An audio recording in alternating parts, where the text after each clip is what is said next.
My lord, my God, എൻ്റെ കർത്താവേ, എൻ്റെ ദൈവമേ. യേശു പ്രത്യക്ഷപ്പെട്ടപ്പോൾ ശിഷ്യന്മാരോടൊപ്പം തോമാസ് ലീഹ ഉണ്ടായിരുന്നില്ല എന്ന് നമ്മുടെ തിരുവചനത്തിൽ നമ്മൾ വായിക്കുന്നുണ്ട്. എന്നാൽ യേശുവിനെ കണ്ടാലല്ലാതെ, അവൻ്റെ മുറിവിൽ തൊട്ടാലല്ലാതെ ഞാൻ വിശ്വസിക്കുകയില്ല എന്ന് ഏറ്റുപറഞ്ഞ തോമാസ് ലീഹ പിന്നീട് യേശു തോമാസ് ലീഹായ്ക്ക് പ്രത്യക്ഷപ്പെടുകയും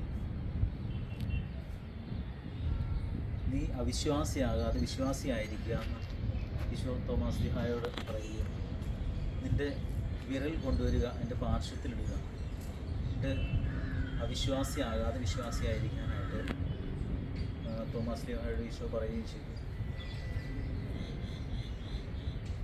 ഈശോയുടെ വിലാവിൽ മുറിവിൽ കൈവച്ച് തോമാസ് ലീഹ വിശ്വാസം ഏറ്റു പറയുക, എൻ്റെ കർത്താവേ, എൻ്റെ ദൈവമേ.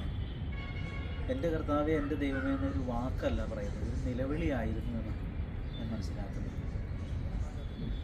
നിലവിളിച്ചുകൊണ്ട് വിശ്വാസത്തെ ഏറ്റു പറയുന്ന, യേശുവിനെ ഏറ്റു പറയുന്ന, രക്ഷകനെ ഏറ്റു പറയുന്ന, രക്ഷ ഏറ്റു പറയുന്ന വിശുദ്ധ തോമസ്.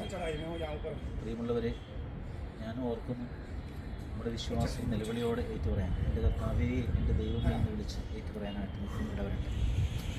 ദൈവം നമ്മളെല്ലാവരെയും അനുഗ്രഹിക്കും.